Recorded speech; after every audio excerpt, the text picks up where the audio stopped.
avec Lucie, voilà, qui va montrer comment on fait un bon contouring, voilà, histoire d'avoir une bonne mine et de passer un moment cosy et de se faire chouchouter. Je voulais préciser également, c'est que à chaque visite d'une cliente, du coup, les vendeuses proposent l'expérience du testing de manière à vivre une expérience, montrer les bases d'un bon maquillage, voilà, comme le contouring, ce qu'on va faire justement aujourd'hui avec Lucie. Donc, je vous laisse suivre la vidéo, le tutoriel. Donc, c'est parti. Voilà. Alors, donc pour commencer, pour faire le contouring, il faut utiliser un pinceau biseauté comme celui-ci. Donc, il soit quand même assez gros pour pouvoir bien faire le contouring. Ouais. Et biseauté justement pour avoir bien la forme du visage. D'accord.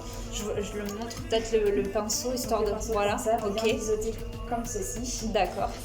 Ensuite, au niveau du nous, on va utiliser un bronzer pour le contouring. Ça va faire quelque chose de plus léger. Sinon, après, on va avoir les contourings qui vont être beaucoup plus foncés et qui vont plus marquer. Là, on va faire quelque chose d'assez naturel avec ça. D'accord.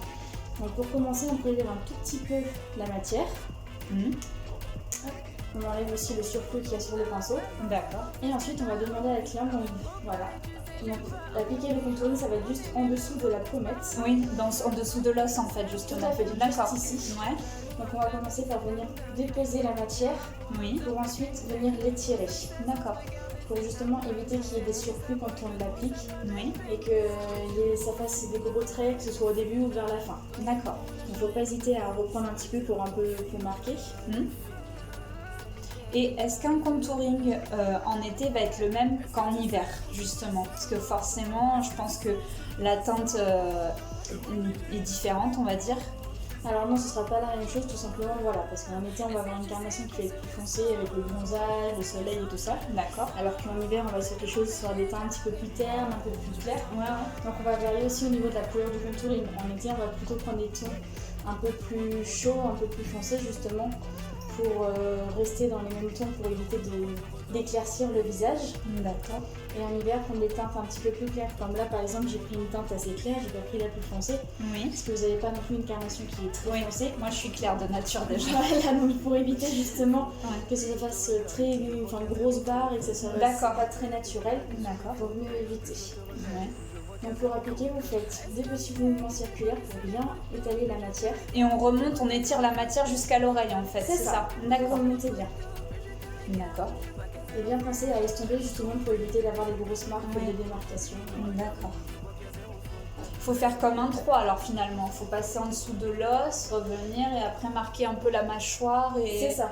Là pour le moment on va juste marquer un petit peu la pommette en la mettant bien en valeur, justement en creusant en dessous avec le contouring. D'accord. Et ensuite on peut faire aussi au niveau de la mâchoire pour vraiment bien venir la creuser. D'accord. Et après on va aussi en appliquer un petit peu au niveau du front en fonction de la grandeur. Pour les fronts qui vont être plus grands, on va venir les assombrir pour venir les rétrécir. Et pour des fronts petits, on va plutôt mettre des couleurs plus claires pour venir l'agrandir. D'accord. Oui, c'est une illusion d'optique en fait. Tout à fait. D'accord. Pour venir un peu creuser les joues, affiner un visage, voilà.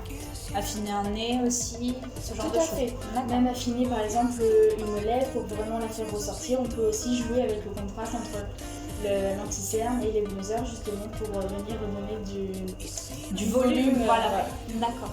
Sur le visage. Donc on va faire aussi la mâchoire. Donc au niveau de la mâchoire, on se met quand même un peu plus dans le cou pour venir justement marquer.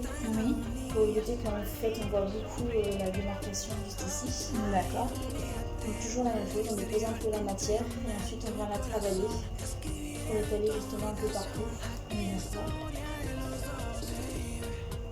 Oui, on n'est pas vraiment sur une couleur qui est irisée, on est vraiment sur quelque chose de mat en fait, qui reste naturel. D'accord. Et du coup, vous proposez des bronzers comme ça en boutique, justement, pour... Tout à fait. On a deux teintes, donc on va avoir la plus claire, celle-ci, on va en avoir une plus foncée. Pour les carnations, plus foncée, pour les personnes qui bronzent énormément, par exemple, en été. D'accord.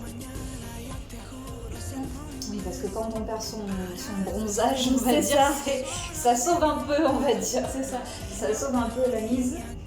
Et c'est vrai que moi, du coup, j'ai perdu mon bronzage, parce que j'ai pas forcément le temps de m'exposer. Donc, c'est vrai que le contouring, c'est la solution. Oui. Puis des fois ça permet aussi de donner un petit peu de bonne mine. Oui, c'est ça, de c'est ça. venir le réchauffer. Et voilà, pour pas avoir un teint trop fade. C'est ça. On y rajoute aussi le blush comme ça permet d'avoir un peu des deux. Le blush, il faut l'appliquer juste au-dessus alors. Juste sur voilà, les petites sur la pommettes. pommade justement. D'accord, Le contouring c'est en dessous et le blush ça va être sur les pommettes. d'accord.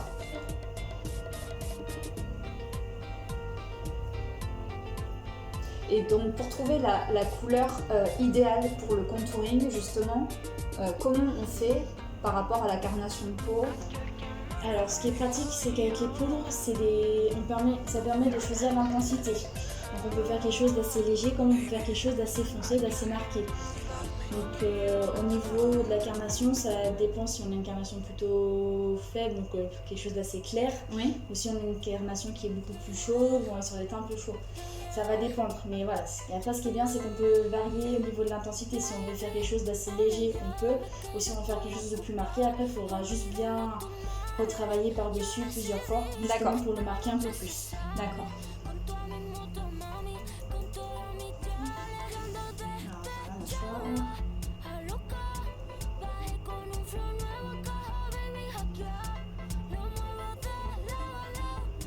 Ne pas hésiter à remonter un petit peu derrière pour vraiment bien marquer le carré un petit peu de la mâchoire.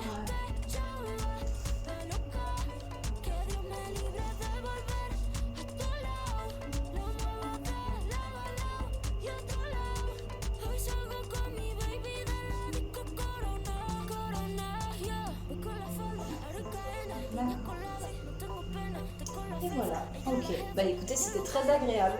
Je vous remercie. Merci à la marque Yves Rocher.